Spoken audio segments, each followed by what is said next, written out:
Guys, study for you में आपका स्वागत है। आज हम भूगोल का 11th क्लास का ले रहे हैं। क्लास फर्स्ट नंबर है, तो अध्याय नंबर 1 हम देखेंगे आज 11th क्लास का। तो भूगोल एक विषय के रूप में हमें देखना है। तो फर्स्ट हमारा अध्ययन है जो उसमें है भूगोल एक विषय के रूप में। कहीं हम स्टार्ट करते हैं आज का क्लास। 11th क्लास का है, NCERT बुक और फर्स्ट चैप्टर। आपने माध्यमिक स्तर पर भूगोल का अध्ययन सामाजिक विज्ञान पाठ्यक्रम के एक घटक के रूप में किया है। आप विश्व एवं इसके विभिन्न भागों के भौगोलिक तथ्यों से परिचित हैं।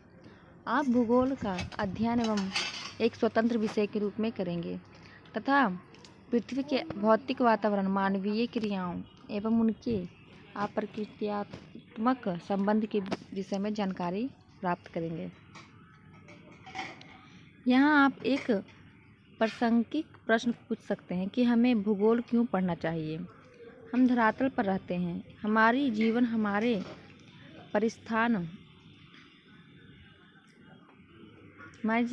परिस्थान से अनेक रूपों से प्रभावित होता है। हम निर्वाह के लिए अपने आसपास के संसाधनों पर निर्भर करते हैं।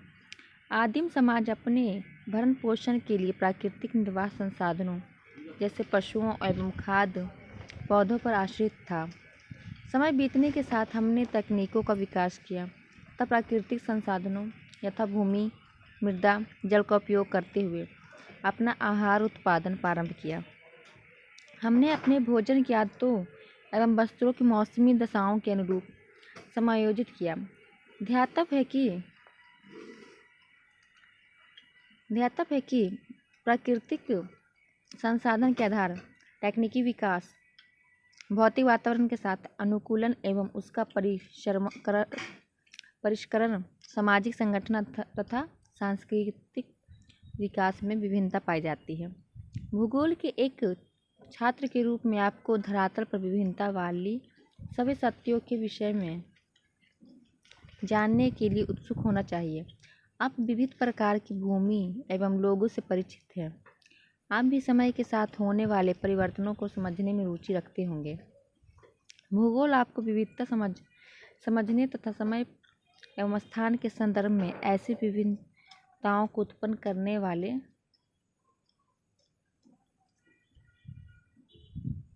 कारकों की खोज करने की क्षमता प्रदान करता है।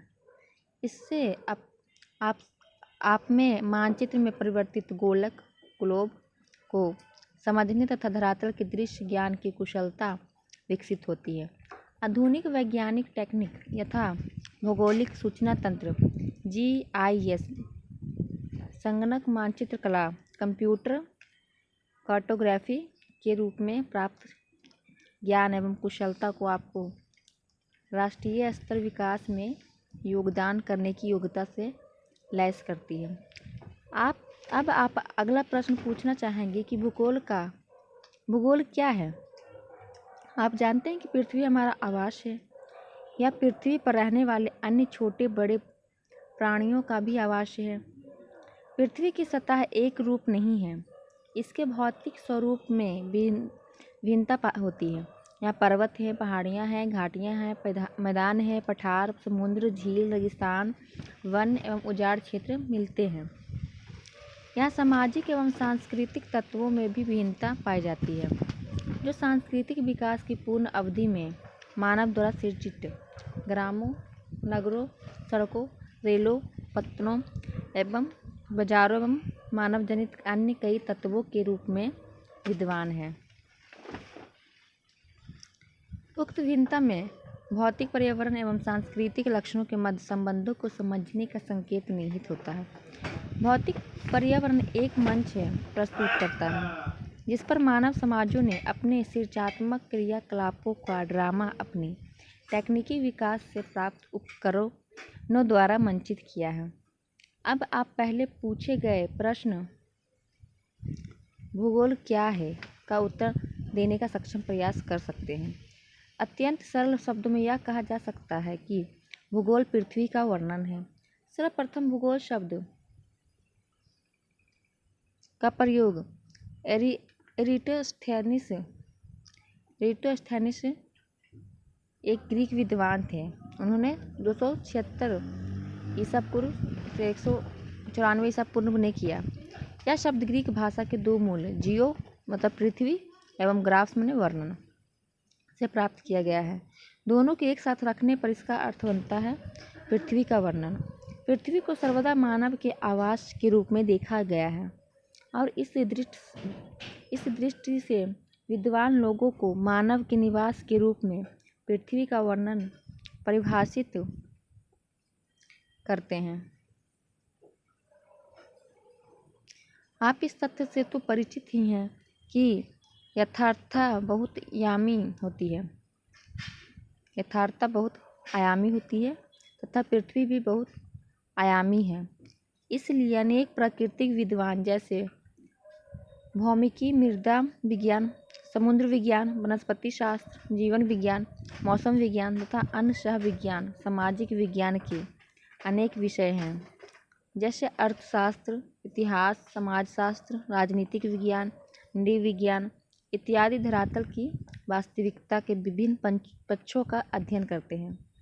भूगोल अन्य विज्ञानों से विषय वस्तु तथा विधि तंत्र में भिन्न है, परंतु साथ ही अन्य विषयों से इसका निकट का संबंध है। भूगोल सभी प्राकृतिक एवं सामाजिक विषयों से सूचनाधार प्राप्त कर सकता है, उसका संश्लेषण करता है। हमें पृथ्वी पर भौतिक तथा सांस्कृतिक वातावरण में भिन्नता दिखाई पड़ती है। अनेक तत्वों में समानता तथा कई में असमानता पाई जाती है। अतएव भूगोल को क्षेत्रीय भिन्नता का अध्ययन मानना तर्कीय लगता है। इस प्रकार भूगोल को उन सभी तथ्यों का अध्ययन करना होता है जो क्षेत्रीय संदर्भ में भिन्न होते हैं। भूगोल वेत्ता मात्र धरातल पर तथ्यों में भिन्नता का अध्ययन नहीं करते, अपितु उन कारणों का भी अध्ययन करते हैं जो इन विभिन्नताओं के कारण होते हैं। उदाहरणतः फसल का स्वरूप एक प्रदेश से दूसरे प्रदेश में भिन्न होता है, किंतु यह भिन्नता एक तथ्य के रूप में मिट्टी, जलवायु, बाजार से मांग, किसानों की व्यय क्षमता, तकनीकी निवेश की उपलब्धता आदि से भिन्नता संबंधित होती है। इस प्रकार भूगोल की दिलचस्पी किन्हीं दो तत्वों या एक से अधिक तत्वों के मध्य कार्य कारण संबंध को ज्ञात करने में है। एक भूगोलवेत्ता तथ्यों की व्याख्या कार्य कारण संबंधों के ढांचे में भी करता है, क्योंकि यह केवल व्याख्या में ही सहायक नहीं होता, अपितु तथ्य के पूर्वानुमान एक भविष्य के परिप्रेक्ष्य में देखने की क्षमता भी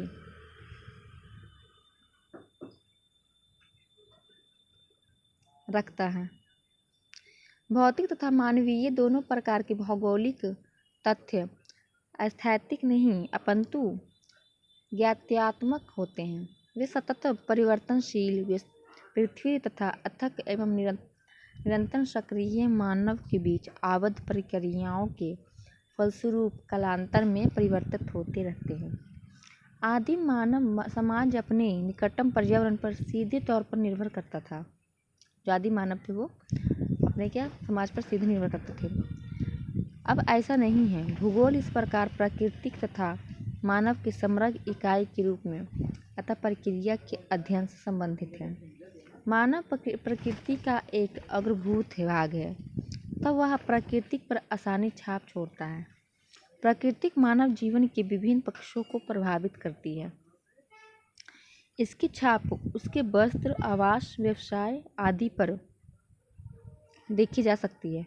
मानव ने प्रकृति के साथ समझौता अनुकूल अथवा अपरिवर्तन के माध्यम से किया है।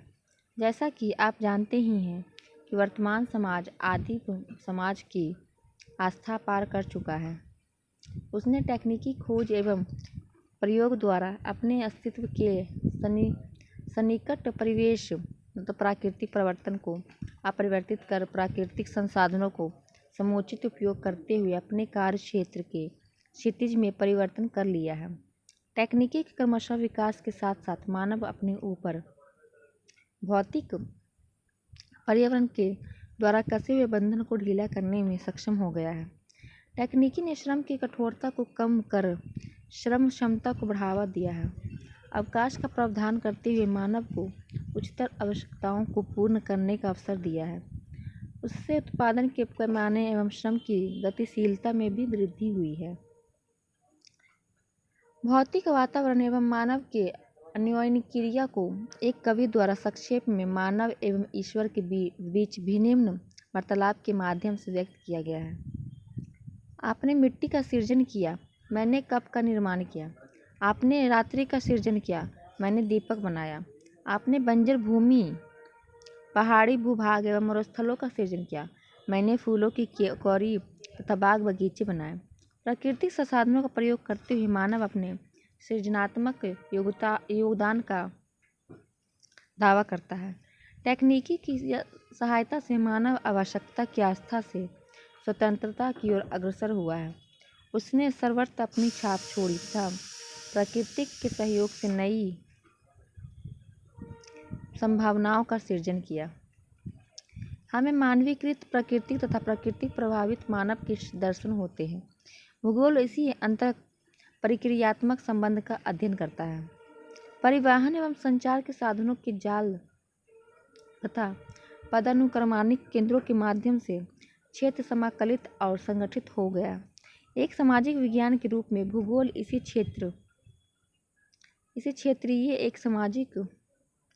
क्षेत्रीय समाकलन एवं संगठन का अध्ययन करता है। एक वैज्ञानिक विषय के रूप में भूगोल 3 वर्गीकृत प्रश्न से संबंधित प्रश्न पूछता है। पहला, कुछ प्रश्न धरातल पर पाए जाने वाले प्राकृतिक एवं सांस्कृतिक विशेषताओं के प्रतिरूप की पहचान से जुड़े होते हैं, जो क्या प्रश्न के उत्तर देते हैं। कुछ प्रश्न पृथ्वी पर भौतिक सांस्कृतिक तत्वों के विवरण से संबंधित होते हैं, जो कहाँ प्रश्न से संबंध होते हैं। सब मिलाकर उक्त दोनों प्रश्नों में प्राकृतिक एवं सांस्कृतिक तत्वों के वितरण एवं स्थिति को ध्यान में रखा गया है। इन प्रश्नों से कौन से तत्व कहाँ स्थित है से संबंधित सूचीबद्ध सूचनाएं प्राप्त होती हैं। औपनिवेशिक काल से ही यह उपागम बहुत प्रचलित रहा। इन 2 प्रश्नों में तीसरे प्रश्न के जुड़ने तक भूगोल एक वैज्ञानिक विषय नहीं बन सका। यह तृतीय प्रश्न व्याख्या अथवा तत्वों में तथ्यों के मध्य कार्य कारण संबंध से जुड़ा हुआ है। भूगोल का यह पक्ष क्यों प्रश्न से जुड़ा हुआ है, मतलब क्या, कहाँ, क्यों। एक विषय के रूप में भूगोल का क्रोड क्षेत्र से संबंधित होता है तथा स्थानिक विशेषताओं एवं गुणों का विवेचन करता है। यह क्षेत्र में तथ्यों के विस्तृत स्थिति एवं केंद्रीकरण के प्रतिरूप का अध्ययन करता है तथा इन प्रतिरूपों की व्याख्या करते हुए उनका स्पष्टीकरण देता है। यह मानव तथा उसके भौतिक वातावरण के मध्य गत्यात्मक अंतःप्रक्रिया से उपजे तथ्यों के बीच सहचार्य एवं अंतःसंबंध का विश्लेषण करता है। भूगोल एक समाकलन विषय के रूप में भूगोल एक संश्लेषणात्मक विषय है जो क्षेत्रीय संश्लेषण का प्रयास करता है तथा इतिहास कालिक संश्लेषण का प्रयास करता है। इसके उपागम की प्राकृतिक समग्रात्मक होती है। यह इस तथ्य को मानता है कि विश्व एक परस्पर निर्भर तंत्र है। आज वर्तमान विश्व से एक वैश्विक ग्राम का प्रतिबोधन होता है। परिवहन के बेहतर साधनों तथा बढ़ती हुई गम्यता के कारण दूरियां कम हो गई है। श्रव्य दृश्य माध्यमों एवं सूचना तकनीकों ने आंकड़ों को बहुत समृद्ध बना दिया है। तकनीकी ने प्राकृतिक तथ्यों एवं आर्थिक सामाजिक प्राचल पैरामीटर के निरीक्षण एवं परीक्षण के बेहतर अवसर प्रदान किए हैं। भूगोल का एक संश्लेषणात्मक विषय के रूप में अनेक प्राकृतिक तथा सामाजिक विज्ञानों से अंतरपृष्ठ संबंध है। प्राकृतिक या सामाजिक सभी विज्ञानों का एक मूल उद्देश्य है यथार्थता को ज्ञात करना। भूगोल यथार्थता से जुड़े तथ्यों के साहचर्य को बोधमय बनाता है। रेखांचित 1.1 भूगोल का अन्य विज्ञानों के साथ संबंध दर्शाता है। वस्तुतः विज्ञान से संबंधित सभी विषय भूगोल से जुड़े हैं। विज्ञान है वो सभी संबंधित जितने भी विषय क्या है भूगोल से जुड़े हैं, क्योंकि उनके कई तत्व क्षेत्रीय संदर्भ में भिन्न भिन्न होते हैं। भूगोल स्थानिक संदर्भ में यथार्थ को समग्रता से समझने में सहायक होता है। अतः भूगोल न केवल एक स्थान से दूसरे स्थान में तथ्यों की भिन्नता पर ध्यान देता है, अपितु उन्हें समग्रता में समाकलित करता है। भूगोलवेत्ता को सभी संबंधित क्षेत्रों की व्यापक समझ रखने की आवश्यकता होती है, जिससे कि वह उन्हें तार्किक रूप से संश्लेषित कर सके। यह संश्लेषण कुछ उदाहरणों की सहायता से सरलतापूर्वक से समझाया जा सकता है। यथा भूगोल ऐतिहासिक घटनाओं को प्रभावित करता है। स्थानिक दूरी स्वयं विश्व के इतिहास की दिशा को परिवर्तित करने के लिए एक प्रभावशाली कारक है।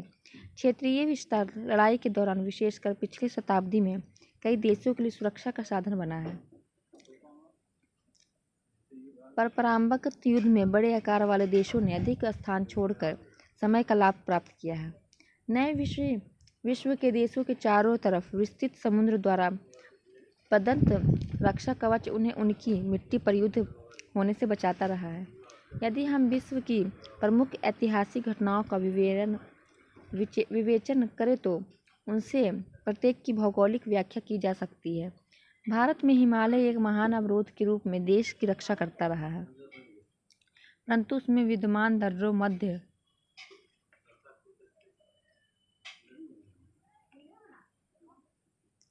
मध्य एशिया के आक्रमणकर्ताओं प्रव्रजकों को मार्ग सुविधा देते रहे हैं।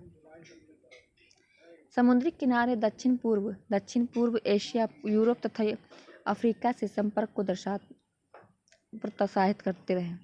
नौ संचालन तकनीकी ने यूरोपीय देशों को भारत सहित कई एशियाई एवं अफ्रीकी राष्ट्रों पर उपनिवेशीकरण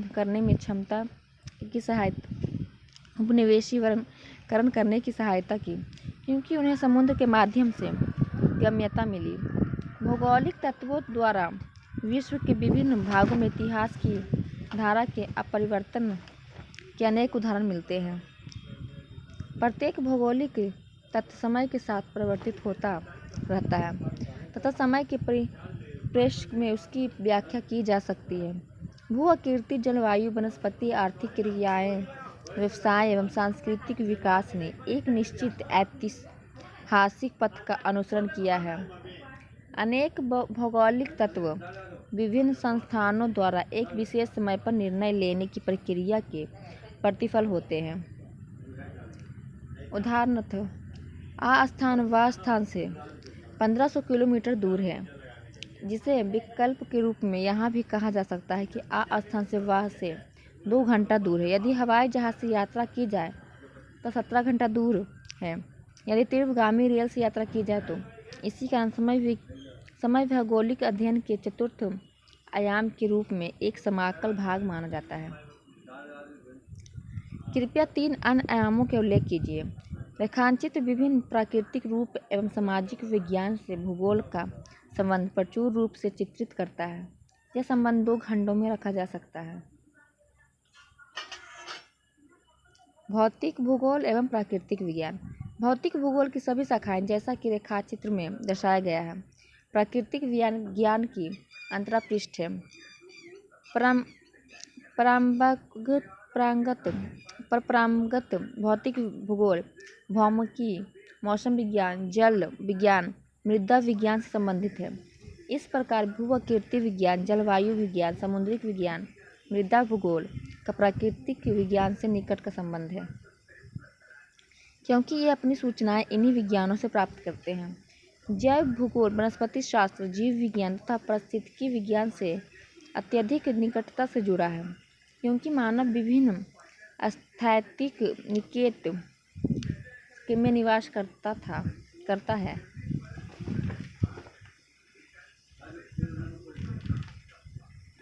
एक भूगोलवेत्ता को गणित एवं कला विशेषता मानचित्र रेखांकन में निपुण होना चाहिए। भूगोल खगोलीय स्थितियों के अध्ययन से भी जुड़ा हुआ है, जो अक्षांश एवं देशांतर का विवरण प्रस्तुत करता है। पृथ्वी का आकार भू-आब जियोलोड है, परंतु भूगोलवेत्ता का मूल उपकरण मानचित्र है, जो द्विआयामी प्रदर्शन होता है। भू-आब को द्विआयामी में परिवर्तित करने का समाधान लेखाचित्रीय या गणितीय रीति से निर्मित प्रक्षेपण द्वारा प्राप्त हो सकता है। रेखात्मक तथा परिमाणात्मक तकनीक में गणित, सांख्यिकी एवं अर्थमिति में प्रवीणता की आवश्यकता होती है। मानचित्र कलात्मक कल्पना द्वारा तैयार किए जाते हैं। जो मानचित्र है वो कल्पना के द्वारा तैयार किए जाते हैं। खाका, मानस मानचित्र एवं मानचित्र कला हेतु कला में निपुणता आवश्यक है। आज ये मतलब कि आपको भूगोल का समझा रहा है, क्षेत्र वगैरह, और कल से जो क्लास होगा उसमें आपको अच्छे से पढ़ने का होगा। रेखाचित्र में प्रदर्शित प्रत्येक सामाजिक विज्ञान का भूगोल की एक शाखा से अंतरापृष्ठ संबंध है। भूगोल और इतिहास में अंतर संबंध का विवरण पहले ही दिया जा चुका है। प्रत्येक विषय का एक दर्शन होता है जो उस विषय के मूल आधार होता है। दर्शन किसी विषय को जड़ प्रदान कर उसके क्रमशः विकास प्रक्रिया में स्पष्ट ऐतिहासिक भूमिका प्रस्तुत करता है। इस प्रकार भौगोलिक चिंतन का इतिहास भूगोल की मात्र शाखा के रूप में सर्वत्र पाठ्यक्रम में सम्मिलित किया गया है। सामाजिक विज्ञान के सभी विषय यथा समाजशास्त्र, राजनीतिक विज्ञान, अर्थशास्त्र जानने की सामाजिक यथार्थता का अध्ययन करते हैं। भूगोल की सभी शाखाएं सामाजिक भूगोल, राजनीतिक भूगोल, आर्थिक भूगोल, जनसंख्या भूगोल, अधिवास भूगोल आदि विषयों में घनिष्ठता से जुड़े हैं, क्योंकि इनमें से प्रत्येक में स्थानिक विशेषताएं मिलती है। राजनीति शास्त्र का मूल उद्देश्य राज्य क्षेत्र, जनसंख्या, प्रभुसत्ता का विश्लेषण है, जबकि राजनीतिक भूगोल एक क्षेत्रीय इकाई के रूप में राज्य, उसकी जनसंख्या के राजनैतिक व्यवहार का अध्ययन करता है। अर्थशास्त्र अर्थव्यवस्था की मूल विशेषताओं जैसे उत्पादन, वितरण, विनिमय एवं उपभोग का विवेचन करता है। इन विशेषताओं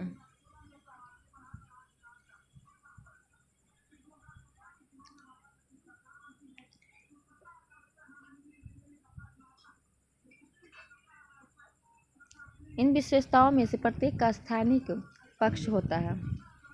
अतएव यह आर्थिक भूगोल की भूमिका आती है, जो उत्पादन, विनिमय, वितरण तथा उपभोग के स्थानिक पक्ष का अध्ययन करता है। इसी प्रकार जनसंख्या भूगोल जनांकिकी से निकटता से जुड़ा हुआ है। हम देखते हैं पहले फिगर। ये हमारा भूगोल का क्षेत्र है।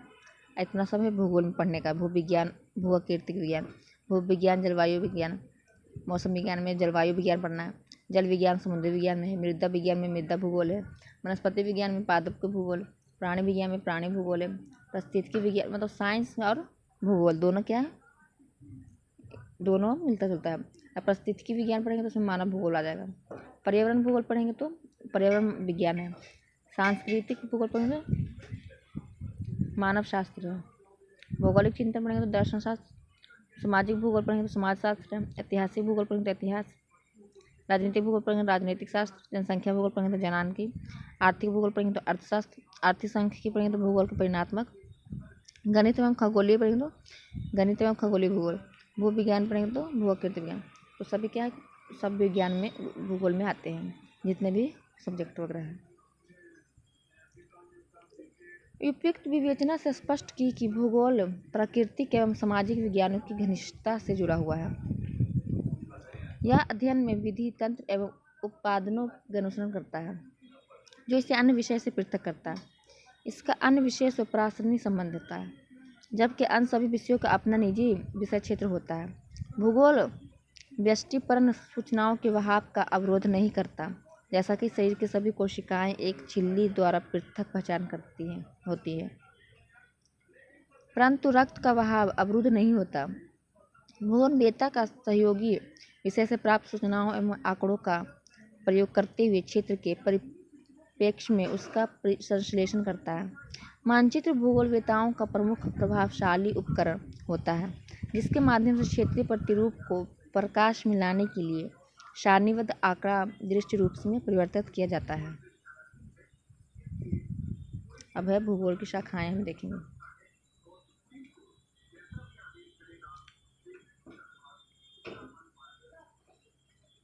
भूगोल की शाखाएं हम देखेंगे कल। तो आज के लिए हम इतना ही देख रखते हैं। कितना टाइम हो गया, आधा घंटा का वीडियो हो गया है। तो हम भूगोल की शाखाएं में कल यहाँ तक चलो देख लेते हैं, भौतिक भूगोल तक। भौतिक भूगोल नहीं, भूगोल की शाखाएं देख लेते हैं।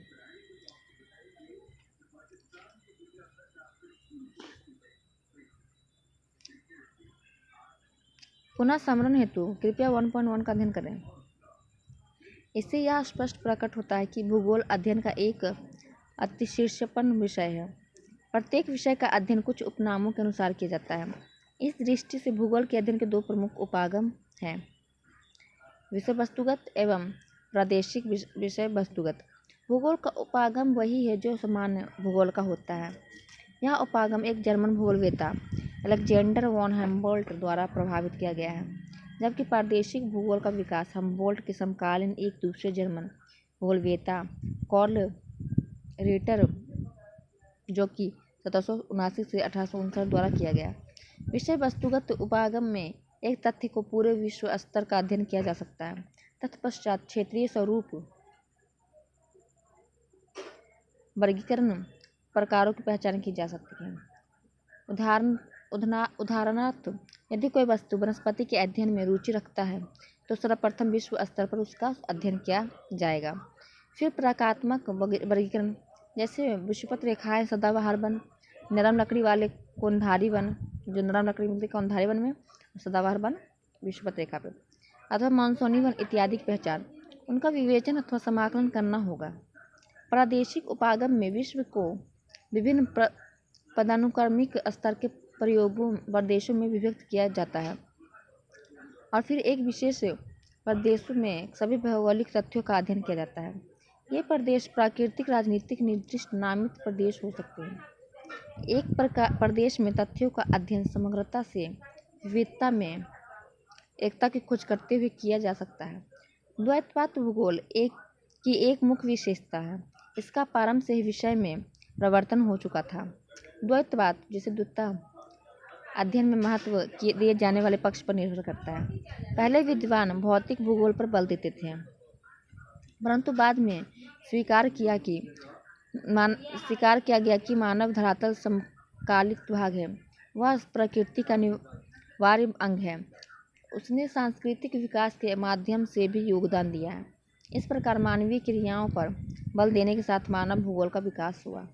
और नेक्स्ट क्लास में पढ़ेंगे भूगोल की शाखाएं उपागम के आधार पर, और भौतिक भूगोल पढ़ेंगे। फिर उसमें भूगोल की शाखाएं बताई गई है, भूगोल, सिद्धांत, शास्त्र, चिंतन, ये सब हम कल देखेंगे। भूगोल की शाखाएं भी कल देखना है। ये सब इसलिए आज इतना ही रखते हैं, काफ़ी लंबा क्लास हो जाएगा। तो वीडियो देखने के लिए thank you so much guys. Channel को सब्सक्राइब करें। कल हम ये क्वेश्चंस भी देखेंगे। Thank you so much guys.